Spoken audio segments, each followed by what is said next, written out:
Thank you very much, everyone, for joining us. I'm Sabrina, one of the co-founders of Calm Collective. So we are we are hosting conversations around mental health in Asia, and hopefully we are helping society normalize the conversation on mental health. I'm So sure you are. hope so. I mean, yeah, hopefully, talk by talk, right? And then, we today we have Gwen from Tribeless. So she's based in KL. It's a KL-based company where she's helping individuals and organizations create safe spaces for empathetic conversations. So, I mean, more or less, right? Perfect summary, yeah. I hope so. I hope so. I'm trying. Yeah. So, yeah, Gwen, maybe just to get started, maybe you can share about the story of Tribeless and how that came to be. So tell us more. Oh, she's starting with one where I'm not going to stop talking for the next like 5 minutes. But That's yeah, what first, thank you to Sabrina and of course all of you for joining us today. I really appreciate like all the work that you guys have put into organizing this talk. Like, yeah, it really is it's something that's really meaningful to me to be able to talk about like these experiences because back in like 2016, which is how this whole journey started, I remember mental health was still something that was incredibly taboo and nobody really talked about it. Like it was something that I at least felt very much alone in. So yeah, I just wanted to start with that. But quick introduction to myself and to the work that we do at Tribeless. In a nutshell, as Sabrina said, Tribeless is a company that basically teaches empathy. So what is empathy? Why are we teaching it? I will get to that in a bit, but if we were to define empathy, and I guess that's probably a good note to start on, right? Since that's the kind of topic of this whole thing. To us, like empathy is the ability to be able to feel and relate to another human being, right? So the key word is like ability. And I guess at that point in my life, I never really thought of empathy as something that it was an ability or a skill to be learned. In fact, I don't think I was very empathetic at all. So my story starts, or at least Tribeless' story starts in 2016 when I was in San Francisco. So my journey up to that point was that I was basically a super, super hard-headed go-getter with one goal in mind, which was to become like this tech startup guru, queen, right?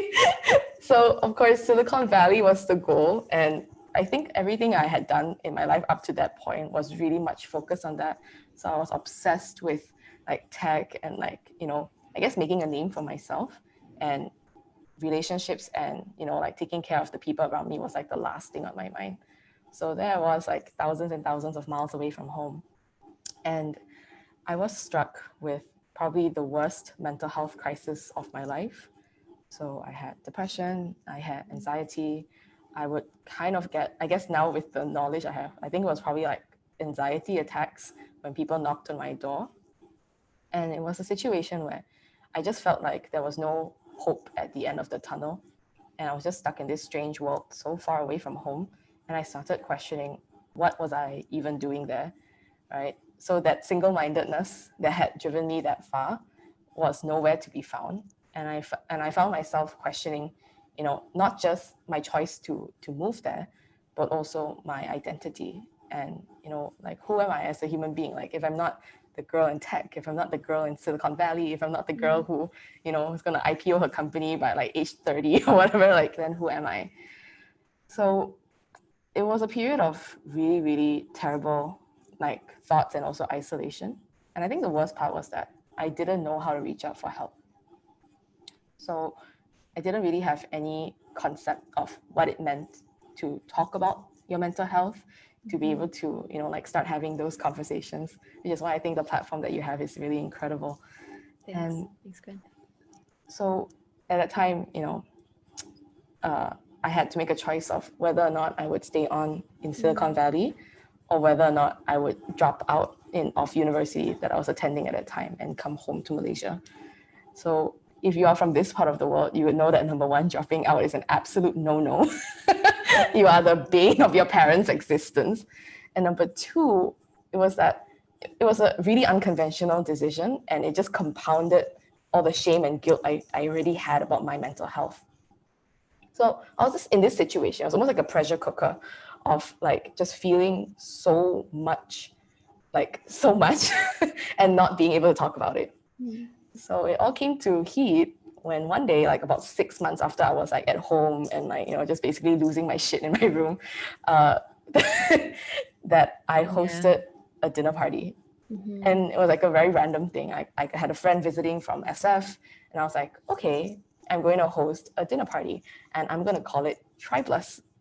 So at that time, the concept of Tribeless was, I was traveling around the world looking for belonging. But what if we explored the concept of belonging to ourselves?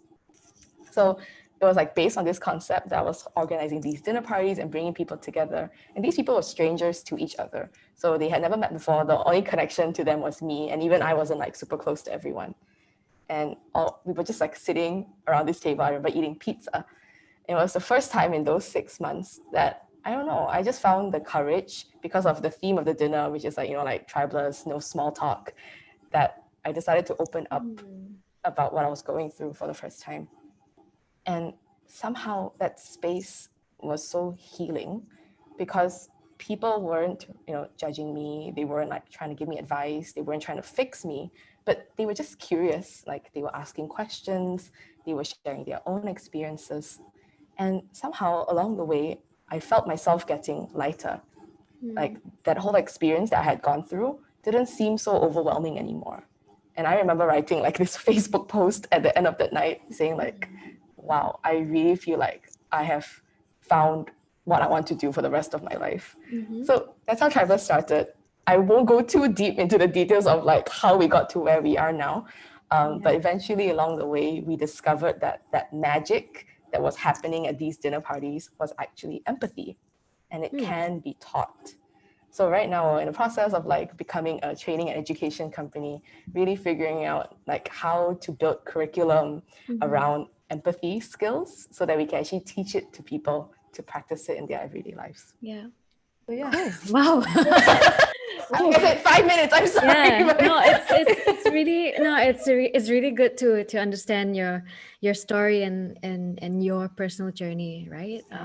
Obviously people don't start companies because they just want to start a company fun. just for fun, right? It's always, it always comes from somewhere like deep inside. There has to be some kind of intrinsic motivation, right? Yeah, and for you, obviously, it's maybe in a way it's also like kind of like creating a tribe for people, helping people create at tribes. the time. And okay, so I have a question for you about empathy, right? So empathy, I think, as much as we throw it, like it's a word that we're hearing a lot about these days, right? Especially given the current situation. A lot of people are facing stress, anxiety. Things are just pretty shit right now, right? It is. It is. So, we're all kind of being told to like, yeah, maybe we have to like practice more empathy. So we're supposed to help each other. Yeah. But it often seems like a concept that's like really foreign to us because, from my understanding of empathy, it's that, empathy is the act of being able to feel the way the other person is feeling right now. But obviously, I personally cannot feel that way because maybe I have not gone through whatever they've gone through. I am not that person. I would not be able to understand. I don't know, maybe well, a lot of situations I can't even like start listing them out. So what does empathy really mean, right? Like how should it actually be practiced on a day-to-day basis? That's such a From fantastic your question. perspective. No, I think people are like, oh yeah, you guys are the empathy experts. I'm like, I mean, I guess depends on how you look at empathy. Like if you were to ask me to list out all the different kinds of empathy, like as though I have a PhD in empathy, I wouldn't claim to be there. And since we're on that note, like total disclaimer from this, I'm not a mental health professional. As you guys know, I'm a fucking college dropout, so do not listen to me for anything. But to answer your question, Sabrina, I really think that like but you've also empathy, done something right, I think. And thank you. Like, it's just through the past 4 years of hosting like probably thousands now of conversations with people from like different walks of life, I think naturally empathy was a byproduct of that. So I would say the way to actually practice empathy is actually in our conversations. Mm-hmm. So I think it's less about, oh, like what is empathy, and more about how can we, practice empathy when talking to someone else. Because I think, especially when it comes to the topic of mental health, right, that's where it can make the biggest difference. Because receiving empathy from someone absolutely made me feel less alone. And I'm sure even from your own experience, Sabrina, like that experience of just feeling less alone can change so much for our mental health. And so, yeah, for us, it's really about focusing on the skills around, practicing empathy in conversation, when talking to someone else, when interfacing with another human being, and how that, can actually transform the relationship. Definitely. I think I get what you mean by empathy through conversation, right? So for me, like on a personal level, I feel most listened to when I speak with my therapist, and I think she probably has like really, really good empathy skills. Yeah. I think she does. I'm sure. Yeah. So how can we be more like her, or how can we, create safer spaces to have these kind of conversations where people can feel safe and heard and I don't know, talk and be comfortable with talking about their mental health as well. Actually, I would like to like kind of flip that question back to you if I could, right? Like, what does your therapist do in your sessions that makes you feel so listened to? Because I think like that's like the best way to describe it, right? Like, like if you could kind of like reverse engineer it, right? Like, well, is there like one thing? Like, let's start with one thing. Like, is there one thing she does? She listens. She listens really, really well. Yeah. What else? I don't know. What does that look like? What does that look like? Like when she listens well? She doesn't cut, like interject or cut what I say, right? She just like allows me to say whatever I need to say and like just get the stuff off my chest, right? Yeah. She listens really well. Yeah. She also asks like really, really good questions. And I guess that kind of happens when she's actually like really actively listening. Yeah. Am I Thanks for answering giving my own talk question? for me. Yeah, you are. Okay, but maybe I can give like some context to it. I would right? like some like methodology or some formula. No, but I think like when you read articles about like how to practice empathy, that's kind of what they say, right? Oh, listen, don't interrupt, like don't talk over other people. But like for us, it's okay, why do we not cut people off? Right? So just imagining when you yourself are in that position, and of course, like, in our everyday lives, like let's say you're both really excitedly talking about something that you're passionate about. Sure, sometimes, in the heat of the excitement, you cut each other off. Like, we're not saying like, oh, forever don't do this, but it was like, when someone is just carrying something really heavy, and just the act of having to kind of like dig it out of yourself is already so difficult, right? Having that space, and that's why like, the term holding space is so powerful, because you're just kind of like holding the container for whatever that is inside that person to come out. So for us, like, I think that's really fundamentally the first step. Like in the empathy box, which is the tool that we created, just showing it here. Yes. Like one of the rules that we implement is actually like not to talk over each other. And in fact, to respond to someone, you actually need to ask for permission. So permission is actually a really key component to us in having these conversations, because sometimes like, when you're talking to someone and you're like, can I even go there? So the act of holding that space to allow someone to go there is also part of that permission. And how do you do that? Like, sorry, I just cut. Oh, no, that's fine. But So- like, how so, do you yeah. ask for that permission, right? Like, Yeah. like, So in the empathy box, we actually have cards, right? And we boil a conversation down to the components of the cards.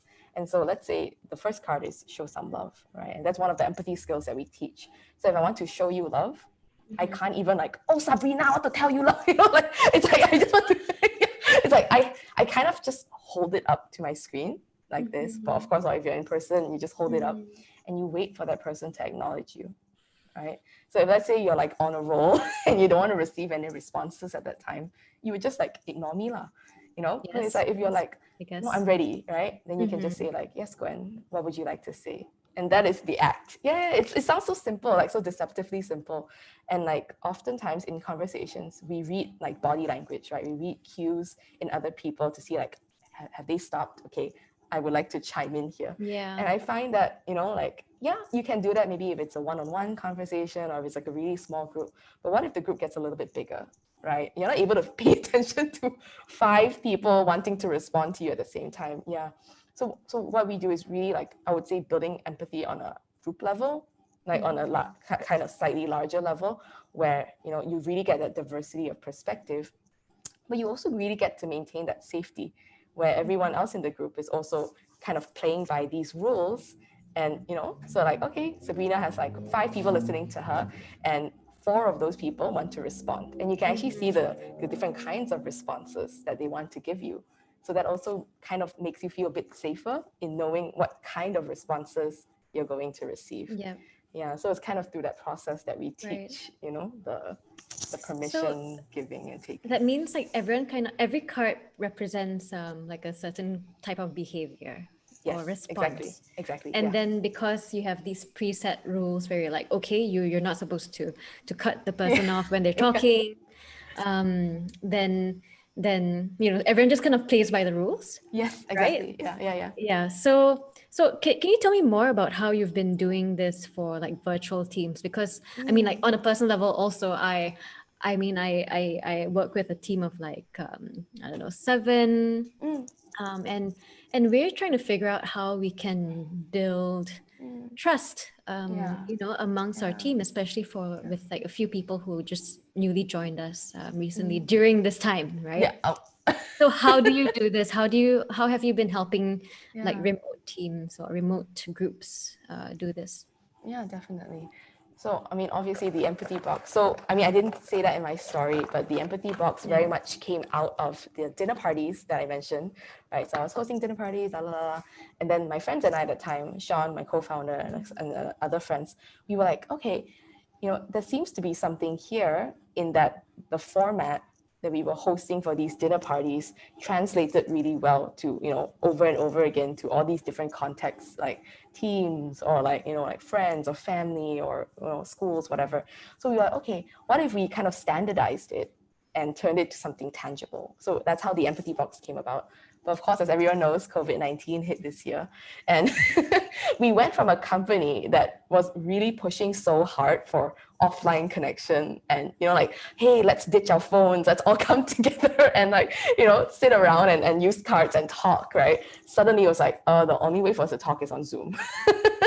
Right? And here we are. And here we are with like 5 minutes of like technical problems at the beginning. So what we did was we translated the cards and the format into something much more simplified and brought it online. So for example, like remember the show some love card that I showed? So like we just encourage people to draw. Right, so this is obviously one example. No lah, the card no need so big lah, right? But it's like, like drawing it and being able to hold it up to your screen so that literally no matter where in the world you are, like, we have worked with teams that are like completely remote first, right? So like some are in like Singapore, Malaysia, Japan, wherever, all around, like they are able to use like household materials to be able to like kind of draw out the cards and learn with us how to practice them. And for us, I think the real key is that consistency, right? So doing it once with your team, yeah, it might be a cool like icebreaker or like a team bonding experience. But doing it repeatedly, over like a set period of time or even a long period of time, like even internally, we still use the empathy box for our own team conversations because humans are dynamic, right? Like, I don't think you were the same person that you are like a year ago or even like probably 2 months ago. You know what I mean? So the fact that we're all like always changing, not just our circumstances, but us as people, right? Our identities are also always changing. So for us, having those like regular safe spaces for people to check in with each other, whether it's offline or online, is like the real key to developing empathy as a team. Yeah. Okay. Yeah. That's great. I mean, yeah, I guess from what I understand as well is that you're also training people to be facilitators Yes, of empathy definitely. circles, so Definitely, then yeah. more people can be flashing their empathy hearts Yeah, on yeah, screen. yeah. I think that's really, really great. But okay, so next question would be that leads me to my next question, which is like, so offline, Or if we don't have the privilege of having this structure, Yeah. what can we do, right? Like what would be like a basic step or first step to practicing empathy? Right. Yeah, Yeah. I maybe don't in know. on It's a so personal context. interesting. I don't know. But like for me, like this is nothing to do with our curriculum. Sorry, Sean. But like for me, right, that one first step, and I don't know whether it comes naturally to other people, but it's to kind of remember the otherness of the person. It sounds really ironic, right? Because it's like, isn't empathy about finding like the similarities? What do you mean the otherness? But it's somehow like reminding myself that that person is a totally other human being and individual with their own set of preferences, their own life experiences, their own shit that they've gone through or going through that I have absolutely no idea about, no matter how close I am to them. So for me personally, I struggle the most practicing empathy with those closest to me. You know, those that I see every day, like let's say my partner, or like those that I even like don't see every day but love very much, like my family, right? So people like that, because you know, you have a long history or whatever, you just like naturally think that you know them. So it's so easy to kind of forget to practice empathy with them. Because again, the skill of empathy is being able to be conscious of, you know, like what are they going through, and you know, like they always say, putting yourself in their shoes, and then you know, kind of not say reacting but responding to that, right? Responding accordingly. So for me, it's like the first step is like just to remember, like they are a different person, they're not you, or even they're not the person you thought they were like a month ago or even a day ago, right? Because maybe that day they just had a terrible day, their boss yelled at them, fired them, and whatever, you don't know, right? So it's like, because you don't know, it's like just keeping that in mind, right? So it's like they're a different person, and probably it's not even about you, right? This is when you can get triggered or whatever by what they're saying. So like that's kind of like step one. And step two is remembering what you have in common. So it's like so meta, right? Like first you remember that they're different, and then you remember that, you know, Yeah, what you have in yeah. common, which is that, okay, as you listen to them share, because you're reminding yourself, okay, you know, I'm listening with fresh ears, fresh eyes, like, you know, they are not the same person. So I really need to take this as though I would if I'm listening to a stranger, right? And then as you're listening out for things that you can actually relate to or resonate with. So one of the skills we teach under the Show Some Love card, so under all the cards, there are actually skills, like you mentioned, Sabrina, like they are all behaviors or like skills to learn. So one of the skills we teach is resonance, right? And resonance isn't like, oh, today you got fired by your boss. Yeah, I never get fired before, so I cannot relate. Right? Yeah, maybe but not. yeah. But it's like, oh, okay, you got fired today, right? What is like, you know, something that I can relate to in that experience? And normally, like you mentioned, your therapist is good at asking questions. Typically, it's in the experience when you're listening actively, like you said, you know, you will get curious, or you will get questions that you can ask to understand that person better. So as you're listening to them, like, you know, they're sharing more, and then you're like, oh, okay, I understand now. The thing that I can have in common with this person is not the experience of being fired, but like the experience of loss or rejection, or that, you know, like having the rug pulled out from under your feet. And then you're like, yeah, I get that. So when you're empathizing with them, you can say like, wow, like I'm so sorry you're going through that. That really sucks, right? And you know, no matter what you need, I'm here for you. Instead of what we tend to do, which is like we're uncomfortable, or like I don't want that person to like suddenly start crying with me or anything, you know, because like we're uncomfortable with that. So we tend to like shut down the conversation with platitudes like, yeah, it's okay lah, you get another job lah, you know, like, or like, Yeah, you know, yeah. like, oh, you know, I know this person very good, very smart, I would introduce to you, give you a job. You know, like we jump to problem solving mode or minimizing mode, when in reality, what makes us feel heard and what we can do best in those situations is just to, number one, again, hold space. Yeah, And then number two, find what we have in common and validate that. Yeah. that makes a lot of sense, Gwen. Yeah, you know, as you're sharing, I'm also like running through my different experiences, and I'm like, yeah, you know, I've also been. I mean, I've definitely been guilty as well of, especially with We people. all have, yeah. Yeah, we all have, right? We're not perfect. We all. This is something that we have to learn and practice, right? Exactly. Yeah. Let me show you And some love for that. thank you. I don't have a, yeah, but It's I okay, have you can give this. me, yeah, you have that. But no, but you make such a good point, right, Gwen? When you're talking about people who are closest to you, Yeah. that's such a good point. Because like, so for me, so I guess I can say this, like, so when my parents were going through a divorce, I was like, like, oh, kind of like, was it me? Was it, was there something I could have done? I was like, oh, why did mom screw up? Why did dad screw up? Yes. And the thing is, you don't realize at that point that, I mean, or it's easy to say that that it's wrong of them to have reacted a certain way when you Yeah. don't fully see what's going on. Mm. And like now that I'm able to like look back on it and distance myself from the situation, I also realized that yeah, at the time, yeah, I lost my story, but it's you just make a really good point when you're saying that people are different at the point in time, Mm. and you don't realize it when they're so Yeah. close to you, and Yeah. Yeah. after Exactly that. some time you actually realize that in retrospect. Exactly that. Yeah. Okay, so anyway, but it's often the closest people that it's hardest to hold space for, because you Yeah. tend to like add that layer of judgment, or add that Yes. layer of Exactly. like, Yeah. oh, but you should be like that, what you should Yeah. be able to Yeah. get through this. Yes.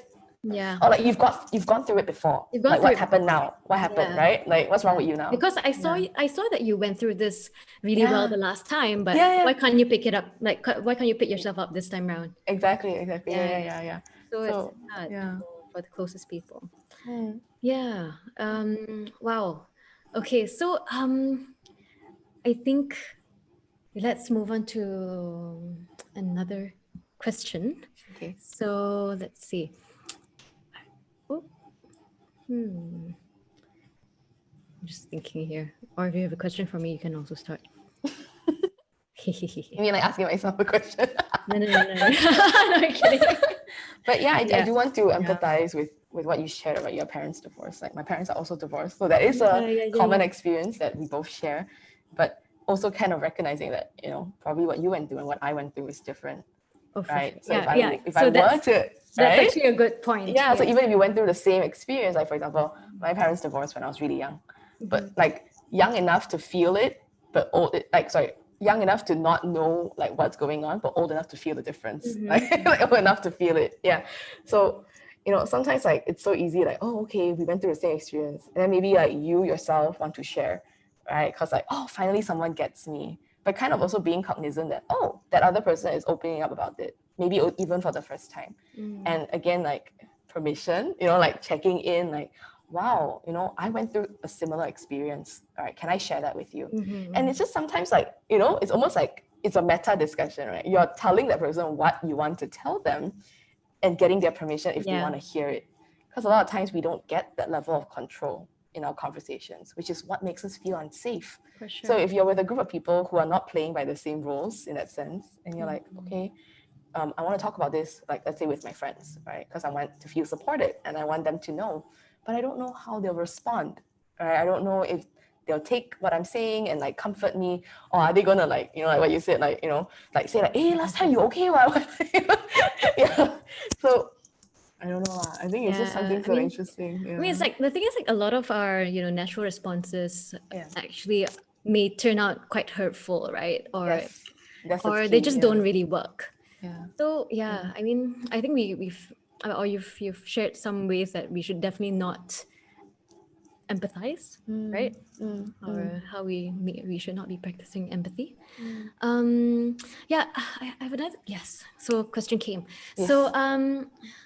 So regarding empathy, and so empathy is like kind of naturally a tool that comes in handy when you are supporting, say, a loved one who's going through a tough time, right? And oftentimes for someone who is like taking care of someone else, it's really easy to I don't know, maybe empathize to the point of exhaustion, or to the point of burnout. Yeah. So how can you practice empathy while still taking care of yourself or drawing boundaries for yourself, like how should you how should you take care of yourself in that case, or That's such a practice great empathy? question. And I think it's also about like self-awareness. I mean, I hate to bring this up because like, kind of people like use that as the answer to everything. Like, oh, to avoid that, you should have self-awareness. Like it's this amazing thing. I guess maybe I'll boil it down to maybe mindfulness, if that's like a little bit more palatable. I think for me, something that was really interesting in my journey of learning empathy, right? Like learning how to empathize. Like I said, I wasn't naturally a people person or like a relationship person. So to do this at my work, I had a lot of unlearning and relearning to do. But I found that in that process of, like listening actively or yada, yada, yada, right?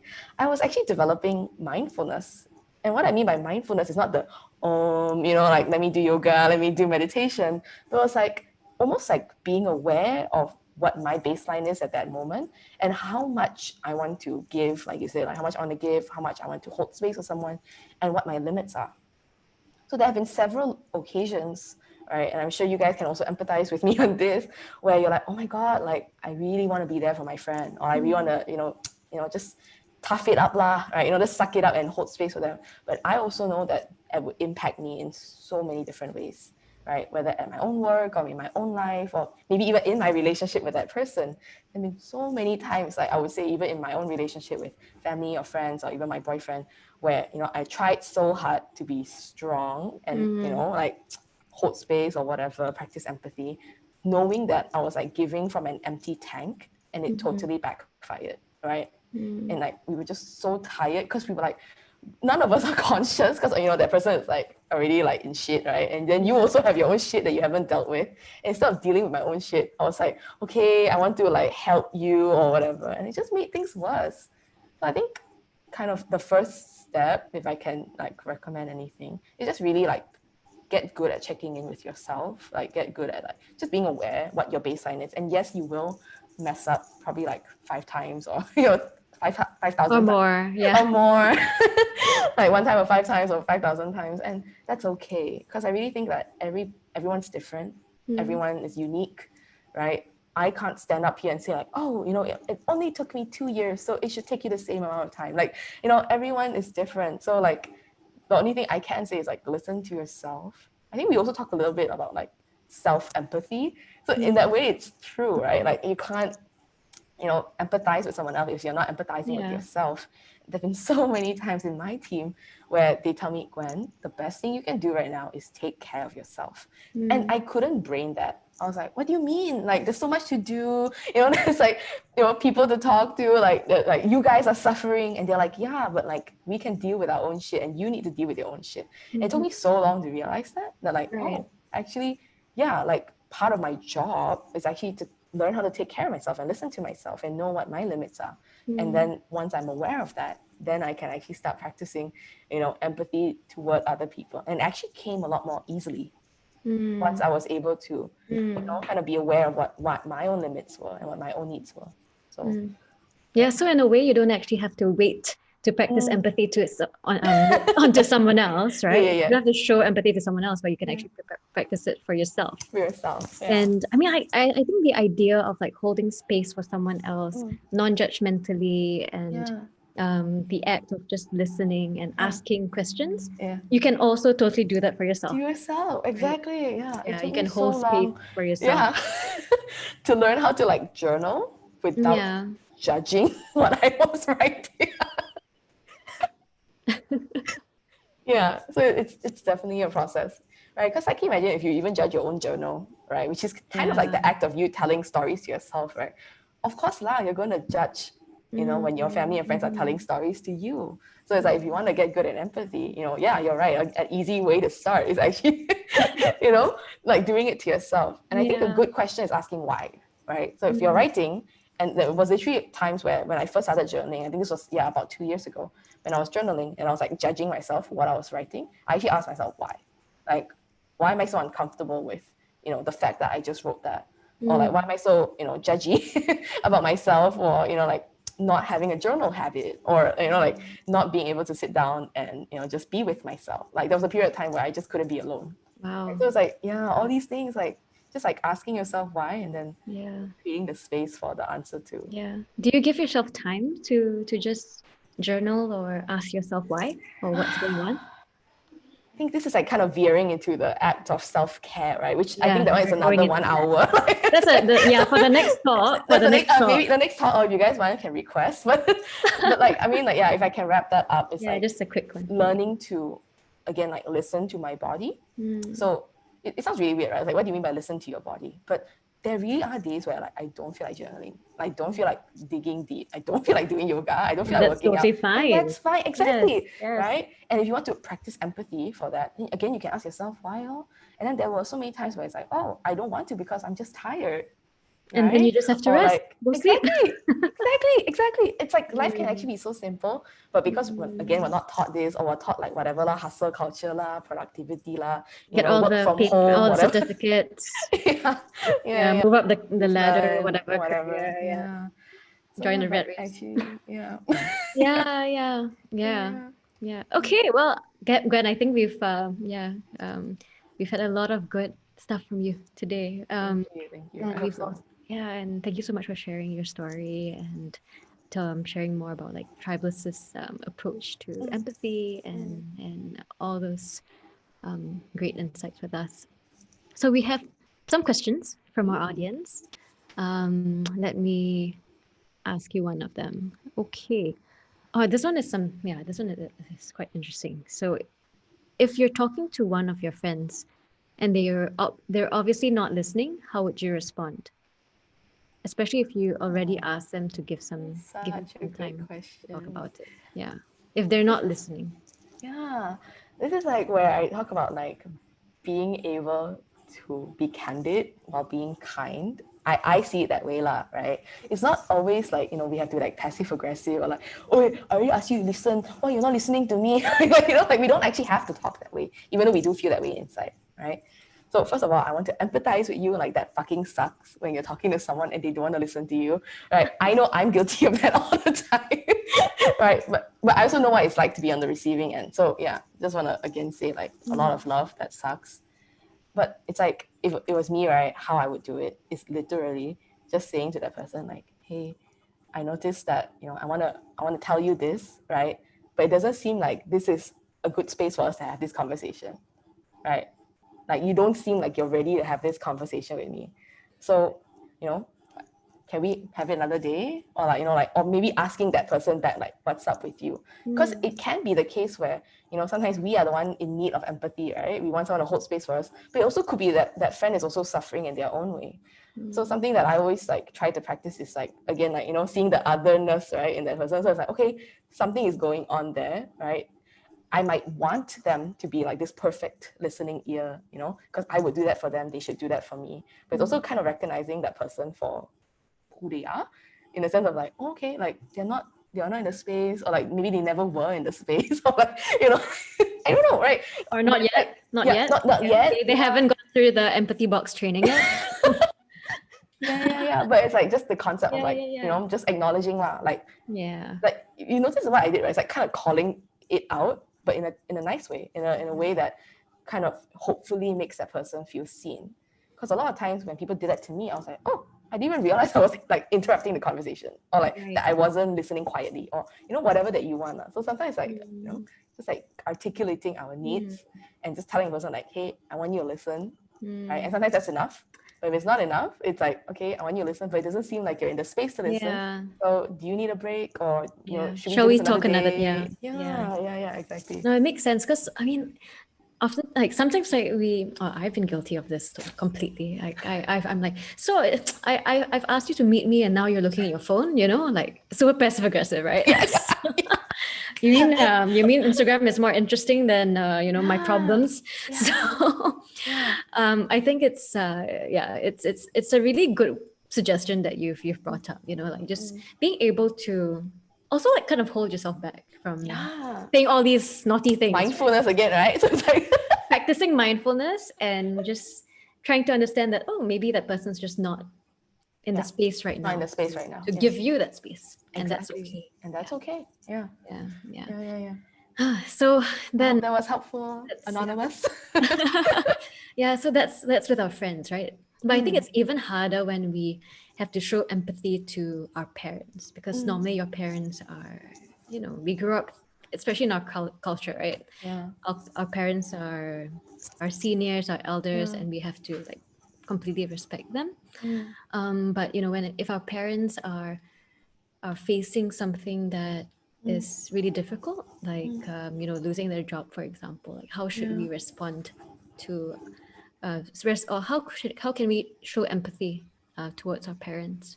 Mm. What do you think, Gwen?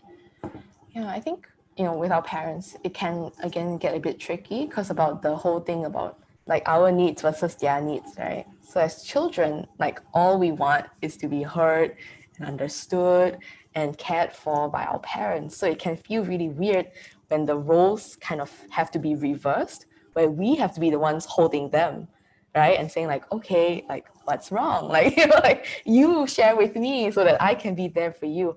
And I mean, again, I can only speak from my own experience, but I think particularly like my mom and I had to go through that whole journey by itself. Like in terms of like all the sins of listening, right? My mom commits all of them. Like she doesn't listen, she cuts you off, she jumps to conclusions, she insults you, in a loving way.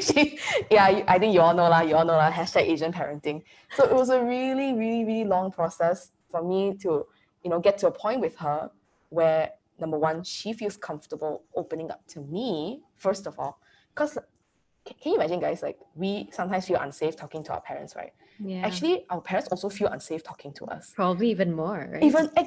Yeah. And like it didn't like go into my brain. I was like, huh? Mm. Oh, all this while actually you don't feel comfortable talking to me. It's like it's a two-way street, right? So it's like, Yeah. oh, okay. So once we had the space to like put all of that out in the open, then we were able to get to the deeper stuff, right? And of course, in that process, when they are opening up, we have to practice empathy, lah, right? Where we are, showing them love, asking them good questions, to help them understand themselves. And I think most importantly, like you said, not interrupting, not holding that space, not trying to fix them. And I think especially for parents, their biggest worry is that they will burden us as kids, For sure. right? So they don't want to share too much. But somehow, I think, especially from my experience, through that process of practicing that listening and sharing with them, so like you also opening up to them, right? You also like, being able to like accept what they're saying without like being passive aggressive or like, throwing a tantrum or whatever. Like naturally lah, they will also realize, oh, actually, like a Louise or, like in Cantonese, like, wow, big girl already, like actually I can open up to her lah. So my relationship, at least with my mom, managed to evolve to a point where, it's almost like we're two equals, like talking to each other like friends, like girls on a catch up, like instead of like, oh, mommy, daughter, Yes, right? yes. Yeah. And I think that's a beautiful place to be in. It is. And it takes a lot of work, but it's possible. Yeah, yeah. No, I think it's actually the same for me. Yeah. Yeah, just like building or developing that relationship from like mother daughter. You're supposed to be my mom, but and then there's like this like weird tension, right? Where you're like, but I'm kind of supporting you, and you're my mom, I'm your daughter, and there's this support, like there's this like hierarchy thing going on. Yes. But then when I realized that, oh, my mom is only human and she faces challenges like anyone else. Yeah, and then I think by projecting that I am an adult now and I can understand, or I can try at least to hold space for her. Exactly. Yeah. Yeah. Okay. I think I get where you're coming from. Yeah.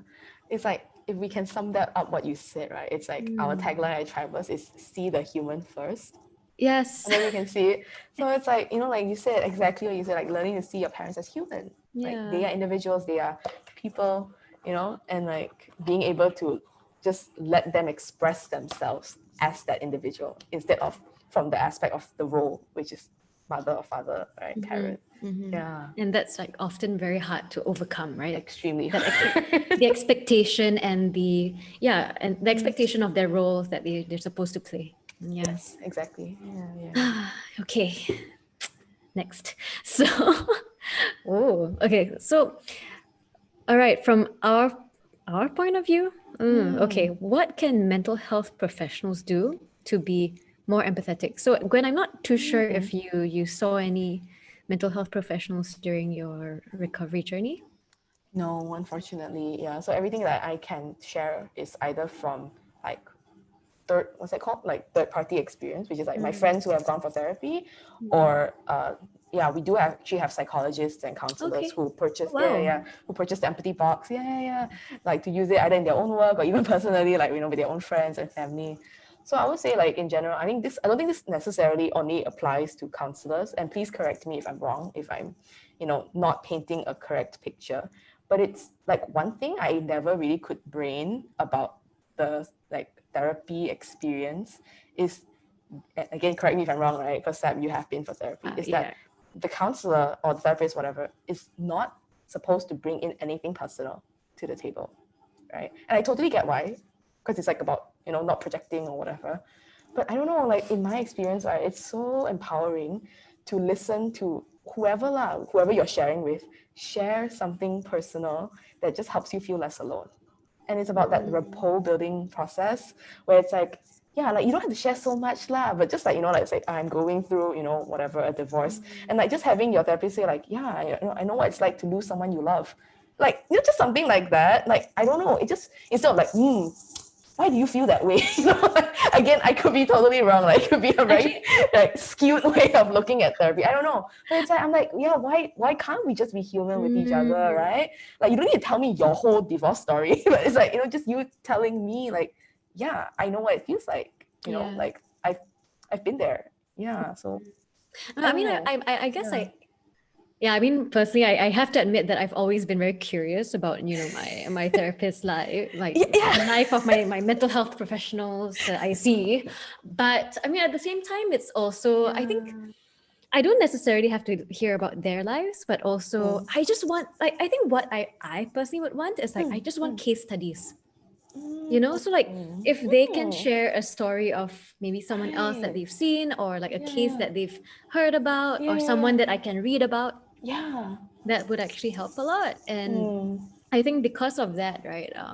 So Mm. just going back to Come Collective. So one of the reasons why Yeah. I personally believe that the stories that we share and the real people that we get on board to like share their own personal story and their own Right. journey on with mental health, those are like actually really, really powerful and impactful because you feel less alone, Exactly. Yeah, you're yeah. And by hearing someone's story, it gives you hope that maybe things can get better. Yeah. And someone else has gone through the same shit before, kind of. Yeah, exactly. But again, I know I like Sab and I are saying this, but like we, Yeah, obviously we're we're not saying not. that all psychologists should be, like No, I opening mean open it's just books. an But idea. But I yeah, mean that said, I yeah, must say the current in terms of therapy yeah.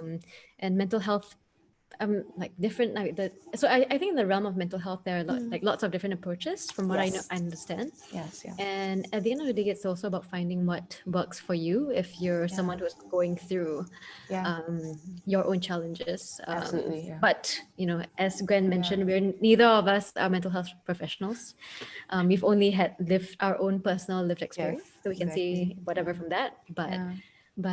Yeah, so that's our take. Mm, mm, Okay, so I think we have time for a final question. And I really, really want to ask, I actually wanted to ask this to you, Gwen. So I wanted, okay, so Amos would love to see the other cards in the empathy box.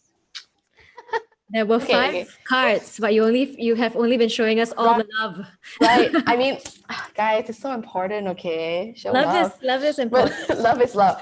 But okay, like really quickly. By the way, these are not the only cards in the empathy box. There's like How this many? many more cards. So it's basically a conversation structure, right? So if you imagine a conversation as like a beginning, a middle, and an end, right? We have cards for each segment, and of course the middle is the biggest part. So we have cards to prompt conversation.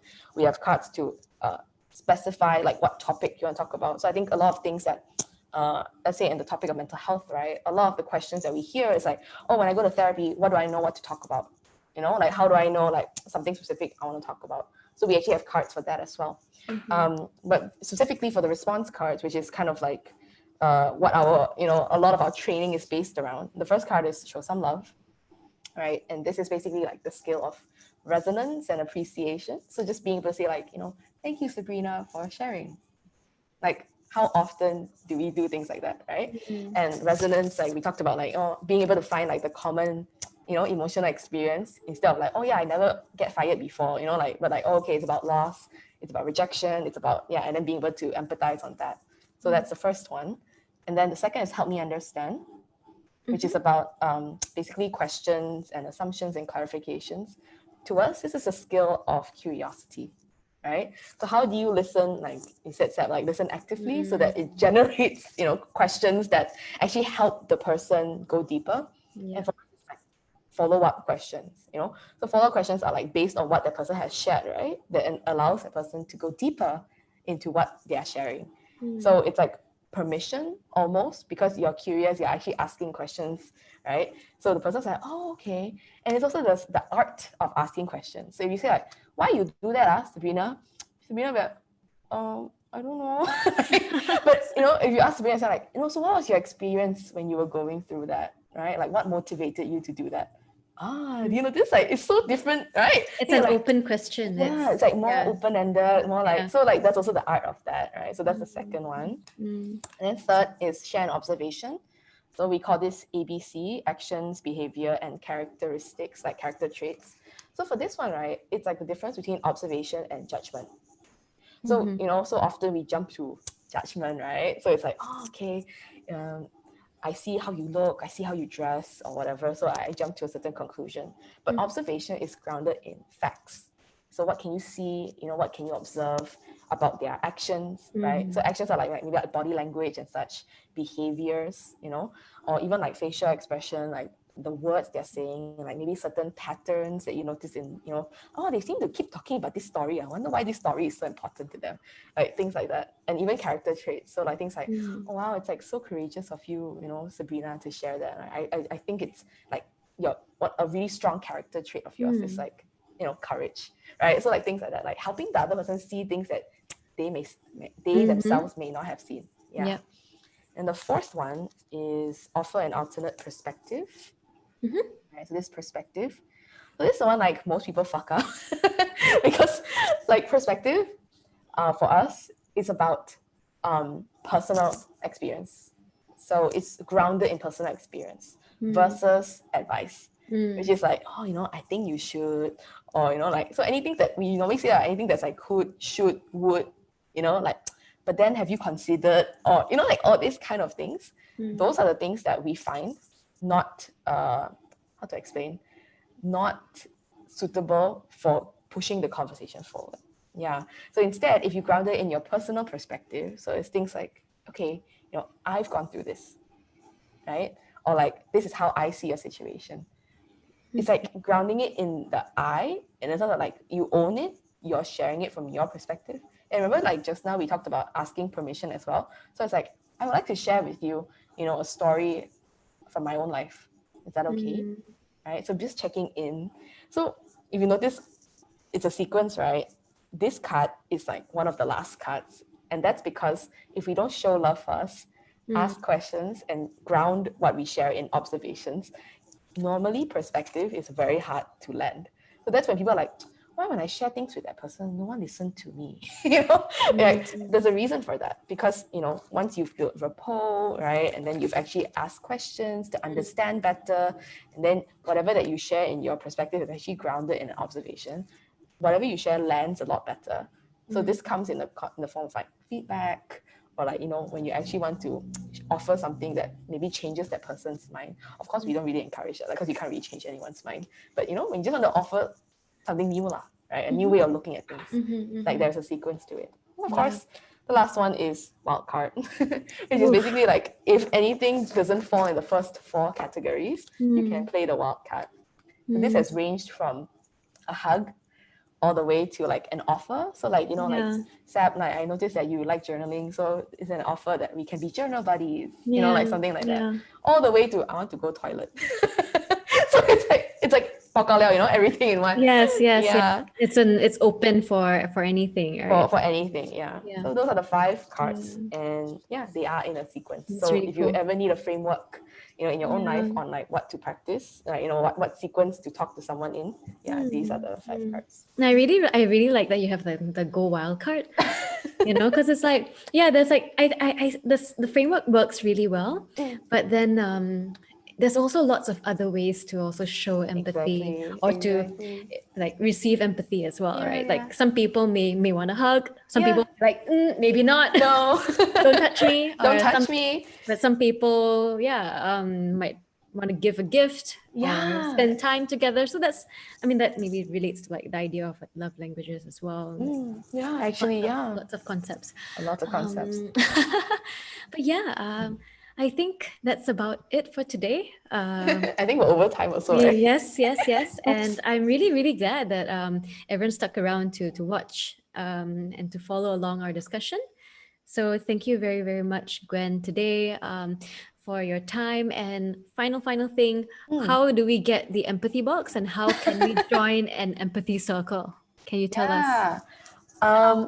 Empathy circle. Okay, we haven't been doing public ones, but again, if we want to collaborate with Calm Collective to do one, yeah, I please think we will do. spam Sap. Let us know, right? If you would like to experience what it's like to have an Yeah. empathy circle, but we are in the process of developing our own workshops. So this is where we actually teach the skills, and also you will get to experience empathy circles. But that's totally different. If you want to sign up for that, it's on our website www.tribeless.com.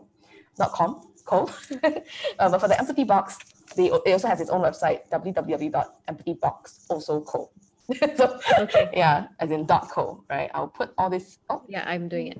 thank you so much. Coco. Yeah. Yeah. And if you want a promo code for 10% off for the empathy box, you can actually use this Gwen10 for Gwen 10% off. Okay, we'll share this as well on Facebook and in our email when we follow up with Perfect. everyone.